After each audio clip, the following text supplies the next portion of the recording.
ഗാസയുടെ ഇന്നത്തെ സ്ഥിതി എന്താണ്? ഗാസ നിവാസികൾക്ക് ഇസ്രയേലിനോടുള്ള ഇപ്പോഴത്തെ നിലപാട് എന്താണ്? ഗാസ അടക്കി വാണ ഹമാസ് ഇസ്രയേലിൽ ഒക്ടോബർ 7 നടത്തിയ തേർവാഴ്ചയുടെ പ്രതിഫലനമെന്നോണം ഇസ്രയേൽ നടത്തിയ തിരിച്ചടി വളരെ ശക്തമായിരുന്നു. ഹമാസിന്റെ പ്രധാന നേതാക്കളെല്ലാം കൊല്ലപ്പെട്ടു. വൻ തുരങ്കങ്ങൾ ഇസ്രയേൽ ബോംബിട്ട് നശിപ്പിച്ചു. ഗാസയ്ക്ക് വൻ നാശനഷ്ടമുണ്ടായി. 1,00,000-ഓളം ജനങ്ങൾ വിവിധ ആക്രമണങ്ങളിൽ വധിക്കപ്പെട്ടു. സ്ഥിതിവിശേഷം ഇങ്ങനെ തുടരവേ ഇപ്പോൾ ഗാസയിലെ സാധാരണക്കാരായ ജനങ്ങളുടെ മനസ്സ് എന്താണ് ചിന്തിക്കുന്നത് നമുക്കൊന്ന് പരിശോധിക്കാം. ഗാസയിൽ ഇപ്പോൾ വളരെ സങ്കീർണവും വേദനാജനകവുമായ സാഹചര്യമാണുള്ളത്. വിവിധ റിപ്പോർട്ടുകളും പ്രാദേശിക സർവേകളും സൂചിപ്പിക്കുന്നത് ജനങ്ങളുടെ ചിന്തയിൽ ഏറ്റവും പ്രധാനം ഗാസയിൽ സമാധാനമുണ്ടാകുക, ഉപജീവനത്തിന് സാഹചര്യം ഒരുങ്ങുക എന്നിവയാണ്.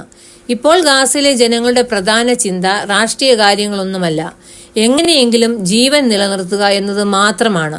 യുദ്ധം എത്രയും വേഗം അവസാനിക്കണമെന്നും ബോംബിംഗ് നിൽക്കണമെന്നുമാണ് എല്ലാവരുടെയും ഏറ്റവും വലിയ ആഗ്രഹം. ഭക്ഷണം, കുടിവെള്ളം, മരുന്ന്, സുരക്ഷിതമായ താമസം എന്നിവ ലഭിക്കാതെ ലക്ഷക്കണക്കിന് ആളുകളാണ് ദിവസവും കഷ്ടപ്പെടുന്നത്. ഹമാസ് ഇസ്രായേലിന്റെ മണ്ണിൽ കടന്നു കയറി 1300-ലധികം പേരെ കൊന്നൊടുക്കിയത് ശരിയോ തെറ്റോ? എന്താണ് ഈ വിഷയത്തിൽ ജനങ്ങളുടെ കാഴ്ചപ്പാട്? ഈ വിഷയത്തിൽ ജനങ്ങൾക്കിടയിൽ രണ്ട് അഭിപ്രായങ്ങളുണ്ട്. തീവ്രമായ നിരാശയും അമർഷവുമാണ് അതിലൊന്ന്. കുടുംബാംഗങ്ങളെയും വീടുകളും നഷ്ടപ്പെട്ട് വലിയൊരു വിഭാഗം ജനങ്ങളുണ്ട് ഗാസയിൽ.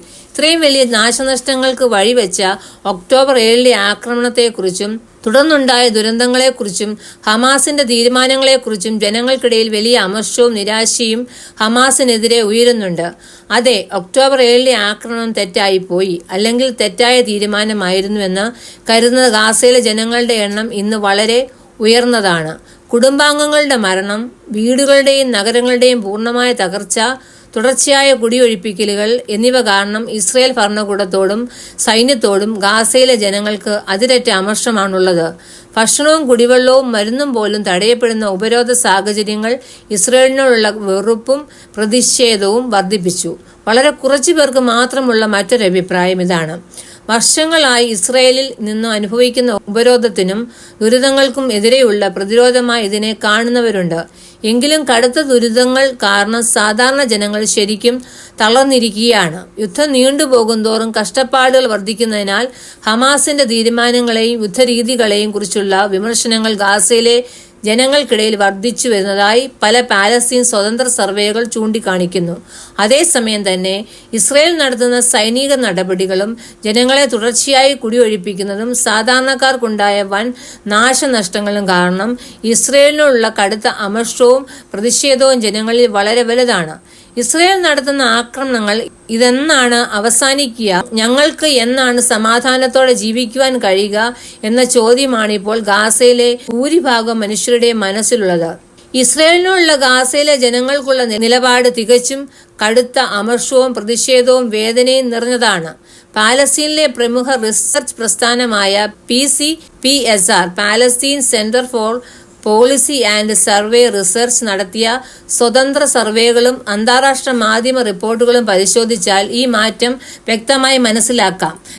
2023 അവസാനത്തോടെ, അതായത് യുദ്ധത്തിന്റെ തുടക്കത്തിൽ, ഉപരോധങ്ങൾക്കും ഇസ്രയേൽ നടപടികൾക്കുമെതിരെയുള്ള പ്രതിരോധം എന്ന നിലയിൽ ഒക്ടോബർ 7 ആക്രമണത്തെ ഗാസയിലെ പകുതിയോളം ആളുകൾ പിന്തുണച്ചിരുന്നു.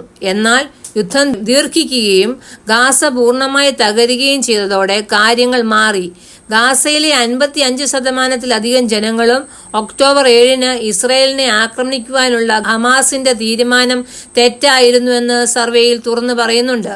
എന്തുകൊണ്ടാണ് ഗാസക്കാർക്കിടയിൽ ഈ ചിന്ത വരുവാൻ കാരണം? തങ്ങളുടെ കുടുംബാംഗങ്ങളുടെ ജീവൻ നഷ്ടപ്പെട്ടതും വീടുകൾ മണ്ണടിഞ്ഞതും ഗാസ പൂർണ്ണമായി ജീവിക്കുവാൻ കഴിയാത്ത അവസ്ഥയിലായതും അവിടുത്തെ ജനങ്ങളെ മാനസികമായി തകർത്തു.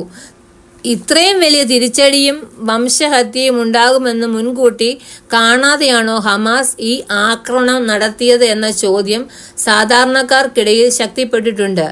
പട്ടിണി, കുടിവെള്ളമില്ലായ്മ, മരുന്നിന്റെ അഭാവം, വീണ്ടുമുള്ള കുടിയൊഴിപ്പിക്കൽ എന്നിവ കാരണം ഹമാസിന്റെ രാഷ്ട്രീയ നിലനിൽപ്പ് എന്നതിനേക്കാൾ സ്വന്തം കുടുംബത്തിന്റെ നിലനിൽപ്പാണ് പ്രധാനമെന്ന് ജനങ്ങൾ ചിന്തിക്കുവാൻ തുടങ്ങി. വെസ്റ്റ് ബാങ്കും ഗാസയും തമ്മിലുള്ള വ്യത്യാസം. ഇവിടെ കൗതുകകരമായ ഒരു വ്യത്യാസമുണ്ട്. യുദ്ധത്തിന്റെ കടുത്ത ദുരിതങ്ങൾ നേരിട്ട് അനുഭവിക്കുന്ന ഗാസയിലെ ഭൂരിഭാഗം ജനങ്ങളും ഒക്ടോബർ 7 ആക്രമണത്തെ തെറ്റായ തീരുമാനം എന്ന് വിശേഷിപ്പിക്കുമ്പോൾ, നേരിട്ട് ബോംബിങ്ങോ ഇത്രയും വലിയ നാശനഷ്ടങ്ങളോ നേരിടാത്ത വെസ്റ്റ് ബാങ്കിലെ ചില പാലസ്തീനികൾക്കിടയിൽ ഇസ്രയേലിനെ ആക്രമിച്ചത് നന്നായി എന്ന അനുകൂല നിലപാടാണ് അവർക്കുള്ളത്. തുടക്കത്തിൽ ഇതിനെ ഒരു പ്രതിരോധമായി കണ്ടവർ പോലും ഗാസ അനുഭവിക്കേണ്ടി വന്ന കടുത്ത ദുരന്തങ്ങളും നാശനഷ്ടങ്ങളും കണ്ട് ഈ ആക്രമണം വേണ്ടിയിരുന്നില്ല, ഇതൊരു തെറ്റായ തീരുമാനമായിരുന്നു എന്ന് ശക്തമായി ചിന്തിക്കുവാൻ തുടങ്ങി എന്നതാണ് യാഥാർത്ഥ്യം.